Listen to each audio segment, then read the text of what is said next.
This is coming from a Texas Southern guy, but what Prairie View A&M is doing with the marketing of their newest recruits is an absolute chef kiss. Oh yeah, it's locked on HBCU. Play my music.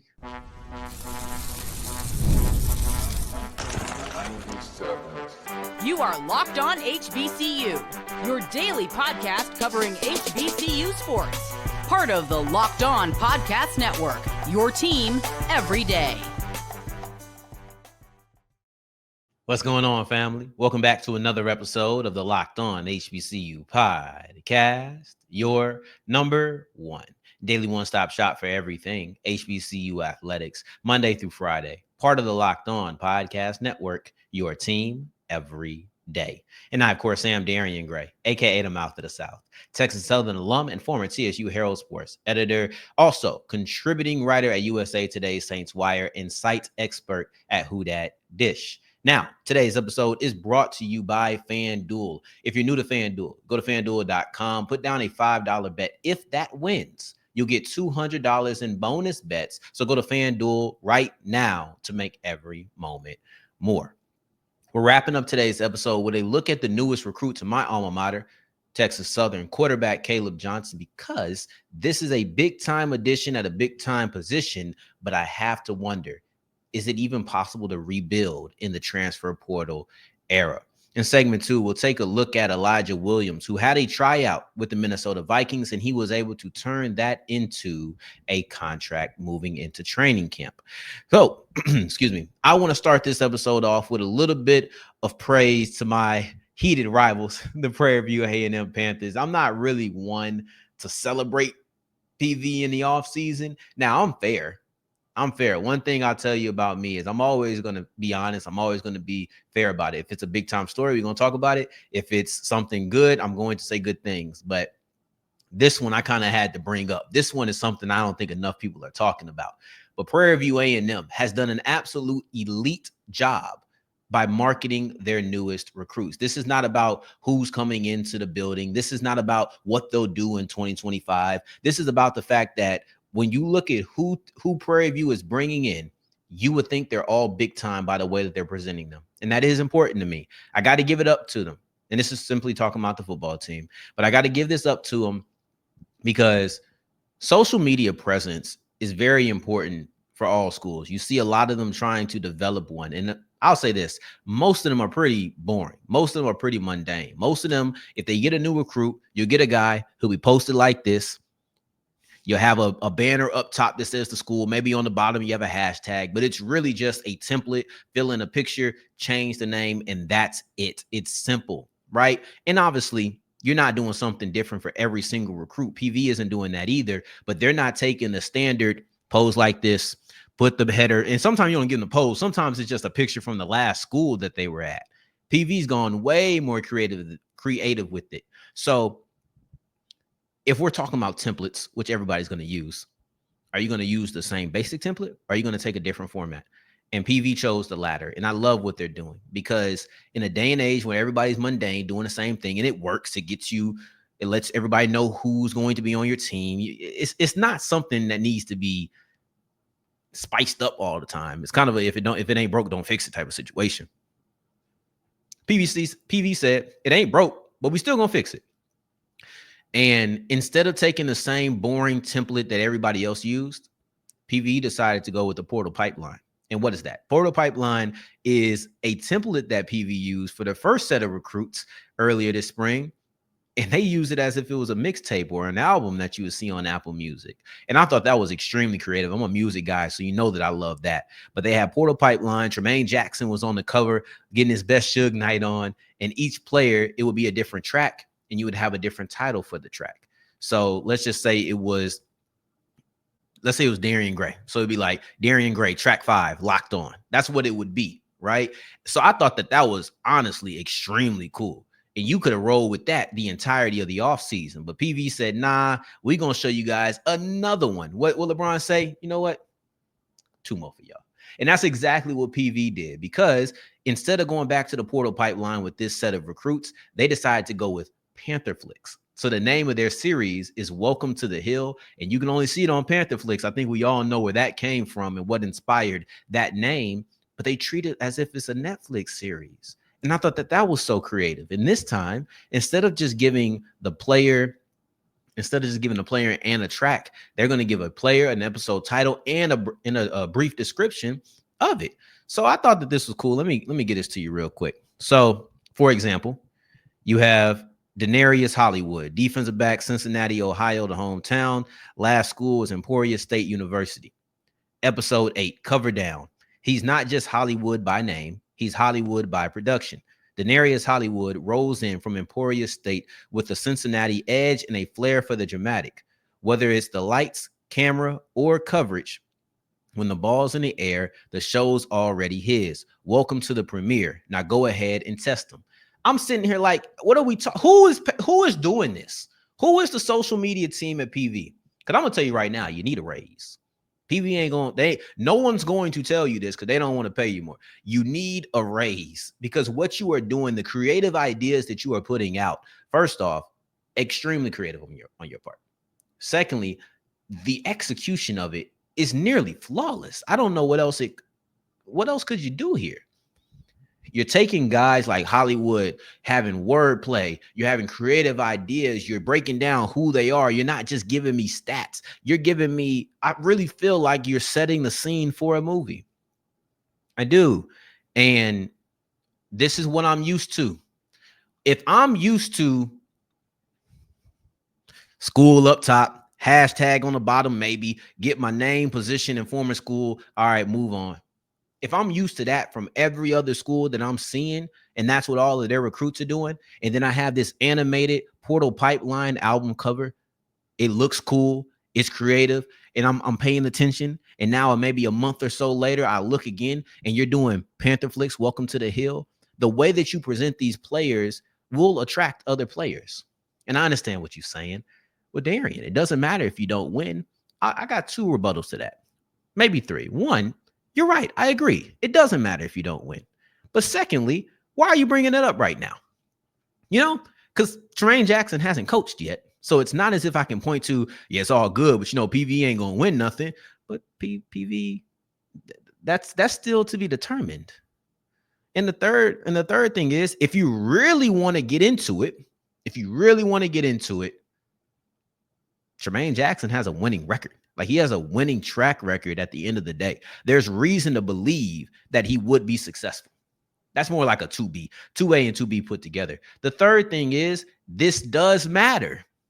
It doesn't matter more than winning. I will agree with you on this. There is no better way to raise or lower your recruiting than to win or lose. That at the end of the day is all that it matters. Because if you go winless after having a great social media campaign, nobody's going to be like, man, that Portal Pipeline was dope. It was so good. It was worth 8 wins in my book. Sign me up. No one's doing that. But at the same time, like I said, we haven't seen it yet. The coach has a pretty good track record. So let's leave that in the to be determined category. And let's look at what we do know. Players care about social media presence. Players care about being seen. Players get enticed by that. I'll be honest. It's like this. Let's say you're going to buy something at the store and one has all of these different, what would you call them? I want to call them facilities so bad, but that's not what I'm trying to say. Capabilities, features. That's the word I was looking for. Let's say you're looking for a fridge and it has all these features. Like, yeah, they all going to keep my drink cold, but I got the one that I can push and I can get water out of. I kind of like that. That looks kind of cool. It doesn't matter that the temperature is basically the same. It doesn't matter with that because it's already got me. It's got my attention now. There's a recruit who's coming out in 2026 who is paying attention to what PV is going to do in the upcoming season because of how they are presenting their players, how they are presenting their recruits. And I can only imagine if you're presenting your recruits like this as the season goes on, whoever is in charge of the social media will do a really good job of promoting the current players as well. So it's not as if, oh man, we just going to stop in April. Once August rolls around, nothing. I can guarantee you PV is going to have good clips of practice. They're going to have good clips during the game. If they're a successful team, you're going to see a lot of Prairie View A&M. That's just the God's honest truth about it.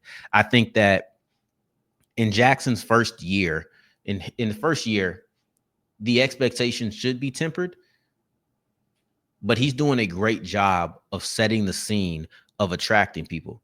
We want to talk about wins and losses, yes, but recruiting is about making people want to be there. And this is a way to do that. At the end of the day, recruiting is all about making you want to be there. It doesn't matter how you do it. Maybe you're just a very successful program and that's what you can pitch. Well, right now, PV is in need of a resurgence. Right now, Tremaine Jackson is trying to reassert and kind of assert his own view of what Prairie View A&M is.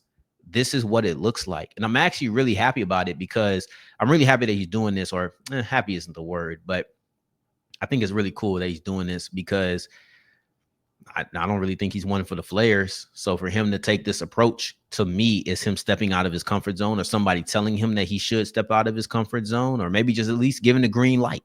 Because it doesn't seem like he would want any of that flashiness around his team. So I really like this. This was really good. And if you factor in the facilities, then you're really getting people going, because this is just going to get eyes. I don't think that PV is going to get a single commit because of Portal Pipeline or Panther Flicks, but they will get a lot of eyes because of it. And now what do you do with those eyes?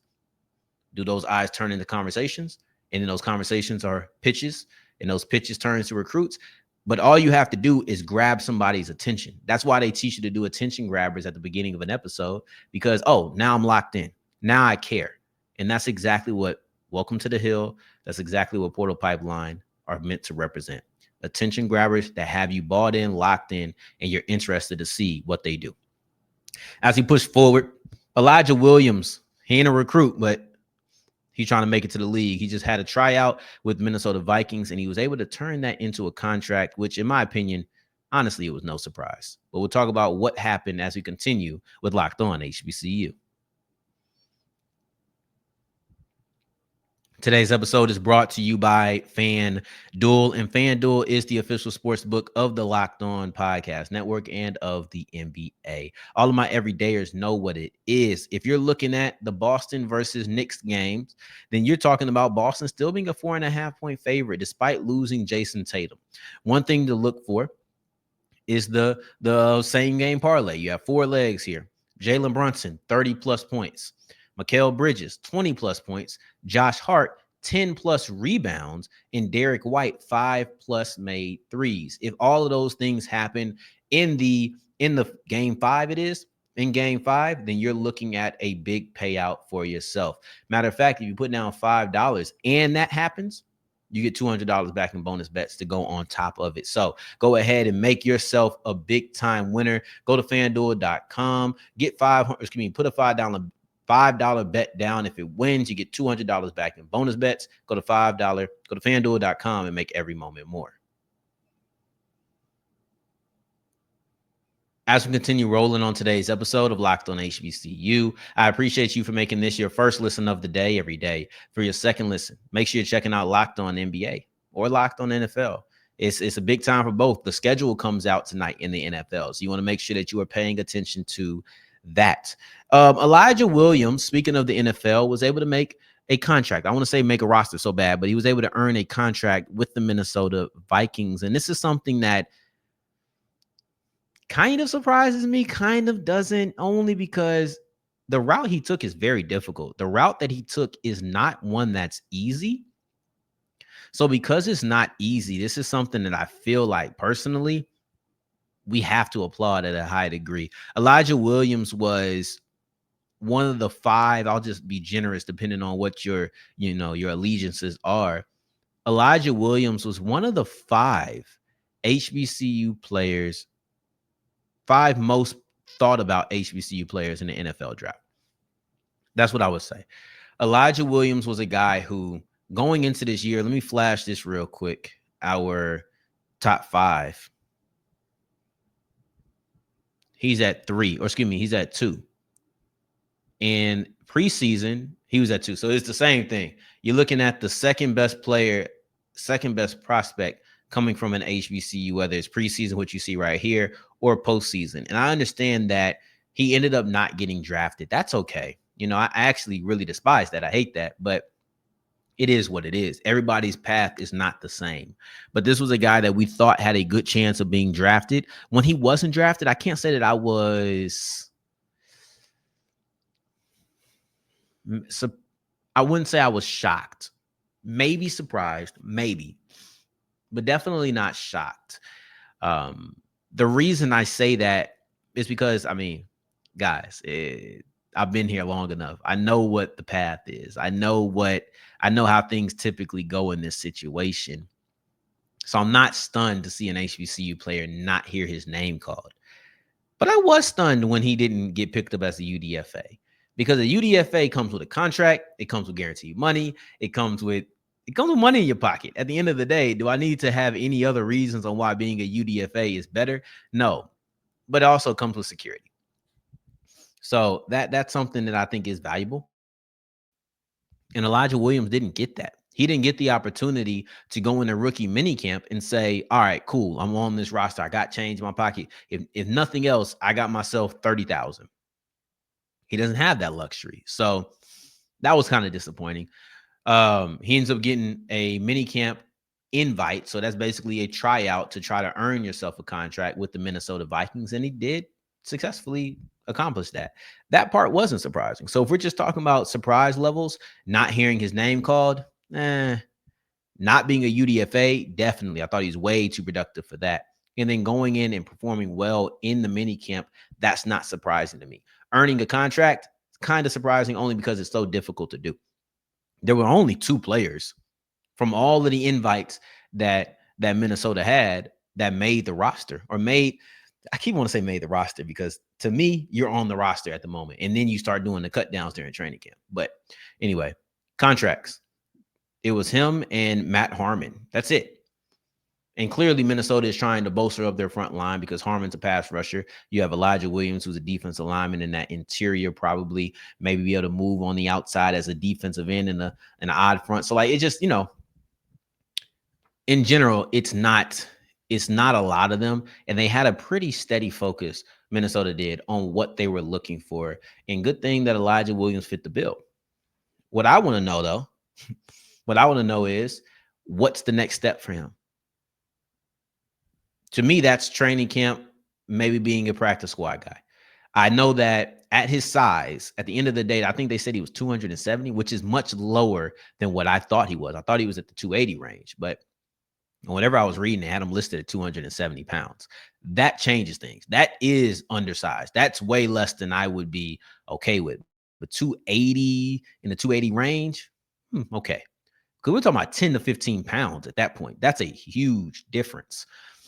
Anyway, Elijah Williams is a player who, for me, I think that he's been way too productive to discount his ability. It's just about who he was going against. That's always going to be a conversation. And it's always going to be a conversation about his size. So I think that those things together really put him behind the 8 ball. That's my personal opinion on it, though. That's just the way that I view it.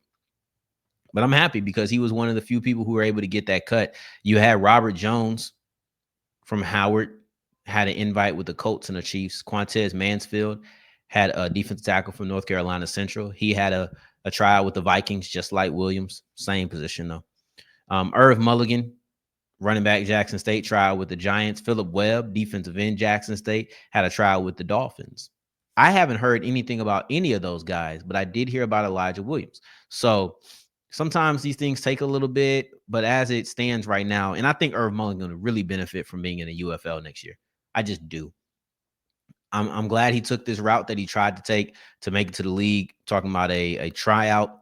The season is basically over at this point, so it would have been difficult for him he would have to choose. I'm glad he chose this one because I think he has the talent to be in the league, but sometimes it's just not how the cookie crumbles for everybody, So this was, in my opinion, this was really big by Elijah. If he can go in and he can get to the preseason, he can put tape on just out there, then we're going to be having a different conversation. I don't really like to do too much about our NFL guys, mostly because I don't really feel like it's the content that my everydayers are looking for. I think my everydayers mostly want to hear about players who are still in college. and just maybe read about players who are out of college already. I don't know, but I don't feel like that's translated as well as I have desired in the past. Maybe I'll do it occasionally, like around the preseason. I may talk about HBCU players who are performing well during the preseason, or HBCU players we just have our eye on. I think that Vincent may be one of them. I think McDaniel may be one of them. And if it ain't Elijah, it probably won't be anybody else. I'm just going to be honest with you. But anyway, just a little bit. To me, I want to see if Elijah can make it to the practice squad. That, at the end of the day, is the big goal for Elijah Williams. The big goal for Texas Southern, however, is to just be a contending team again. And that's going to be difficult because you get ate up by the transfer portal, and now you got to go to the portal to find your quarterback. Let's break this all down as we continue and wrap up today's episode of Locked on HBCU.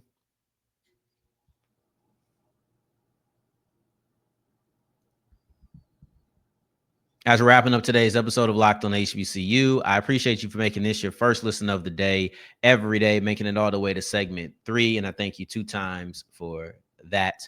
Thank you. Listen, Texas Southern, that's my school. I started off with the rival, and here I am moving over to my loved ones, moving over to my school. But the truth of the matter is my school is a little bit at a disadvantage because they're trying to take that step up. They're trying to prove that they can be a contender in the SWAC West, but it's just so difficult when the transfer portal exists. You went and got this quarterback, Caleb Johnson, who was at Kennesaw State last year. He was at Louisville before that, and he doesn't have a lot of experience. Now, here's the thing. Caleb Johnson said, TSU, let's work. Okay, cool. Let's do that. I'm with it. I'm 100% with it. He's 6'2", 215 pounds, only played 3 games last year, had 22 attempts, only 6 completions. So, I don't know. Maybe I might have to reach out and see if I can get some information on how he looked and whatnot going through the spring. But in general, this is another one of those quarterbacks who hasn't done too much. This is another one of those quarterbacks who just doesn't have a lot underneath his belt. And that's what you're going to get at the HBCU level. You're going to get guys who maybe were at the FBS level and flamed out. You're going to get guys who were on the FCS level and didn't play that much. I don't remember the last time that I've seen an HBCU get a quarterback. Yeah, dude, it was probably Draylon Ellis. It was Draylon Ellis at Tennessee State. Outside of them, you're not going to get a lot of QBs who have done a lot elsewhere. It could have been FAMU. You could have got that at Florida A&M, but, it ended up not happening. So, anyway, in general, I just don't feel like HBCUs are the place where you're getting thriving quarterbacks. So I'm not going to knock Caleb Johnson for not having a lot of success under his belt. It's just to me, this is another guesswork. And it just shows how difficult it is to build through the transfer portal. I think that if you're already a good team, the transfer portal can help you add. If you already had a track record of success, you can even build through the portal because people know you know how to win. But if you're a rebuilding team, the portal is so tough for you. And it's not about whether or not you can get good players out of the portal. It's about the fact that most of your players are not going to have the patience to sit there and wait for you. That's the difficulty of being a rebuilding team with the transfer portal. If I'm good, like let's do Jackson State. Jackson State could lose all of their top dogs and they'll be pretty okay. Like if Jackson State lost their quarterback, wide receiver, running back, they'll probably be able to refill 2 of those 3 through the portal. You lose your cornerback, linebacker, edge rusher, you'll probably be able to refill 2 of those 3 out of the portal. But if you take a team that's struggling, a team that's trying to rise, it's going to take some years before you're able to do that. You have to go through the high school ranks, and then you have to hope that those guys want to stay around. Here's the deal. If you are a team that's attempting to build, and let's say you're doing a good job, let's say that you take that first step and you're a contender. Maybe you're not a championship team, but you are a contender. So you're in that middle ground. People are coming to get your players. The moment you show some success as a team, people are saying, why'd you be able to do that? You ain't really that good, or you haven't been that good. So why are you able to be a contender? Yeah, let's go grab his quarterback. Let's grab his tight end. Let's grab his wide receiver. Let's grab his cornerback. Let's grab his edge rusher. Let's get all of these pieces off of this team that made them somewhat good and put them right back to where they were. It's so difficult to rebuild. It's so difficult to build, period, because of the transfer portal. You look at Texas Southern, you lose your quarterback. You lose your running back. You lose your wide receiver. You lose your tight end. You lose your corner. You're losing so many pieces. And the truth of the matter is that Texas Southern was solid last year. They were way more competitive than I've ever seen them. And I went to school almost 10 years ago at this point. So we're talking about one of the more competitive seasons in the last decade. Save maybe 2-3 years ago, that year Andrew Body got hurt in the last game. That was probably the best one. But next to that, this is number 2. And what happens? Let's go get his guy. Let's go get that guy. Let's go get this guy. Let's go get that guy. That's life. At the end of the day, that is life. That's where we stand. So if I'm Texas Southern, how do I build? I have to go grab players. You know what? I was about to give a whole mold, but it all comes back down to the portal because people are going to continue to try to steal your players. The truth of the matter is, if you want to build up your program, you have to have a quarterback who is going to stick with you, and you need to get a championship under your belt or get very, very close. Because if you're a team that is at, let's say it's a 4-step process, and I'm coming up with this on the fly, so bear with me. Step 1, you're a bad team. Step 2, you are a rebuilding team and you're contending to be a contender. Step 3, you are a contender to be a championship team. Step 4, you are a championship team. If you aren't at step 3, people are going to leave because they don't think you're ready and they're not here to be patient with you. That's why being a rebuilding team is so difficult with the portal, because anybody can come grab your players and anybody will come grab your player. That's just a fact of it. As a small, and this isn't even a small school thing. We can talk about all small schools, or you can talk about all big schools. I'm only talking about in reference to people who are your size, your peers, not, oh, the big school is going to take the small school guy. No, that happens to everybody. But Texas Southern is trying to build something under Chris Dishman. And it gets really difficult when you're not a contender full on to be a championship team. You're a contender to be a contender. People ain't trying to wait around for you to make it to step 3. They just aren't. So that's difficult. Now, one player that transferred out of a contender, a championship team at that, is Cam McCoy. And that's because he wants to be a starting quarterback, and he thinks he can be that with the Southern Jaguars. Let's break that down on tomorrow's episode. In the meantime, in between time, until the next time that we hear each other, family, take care, stay blessed. Peace.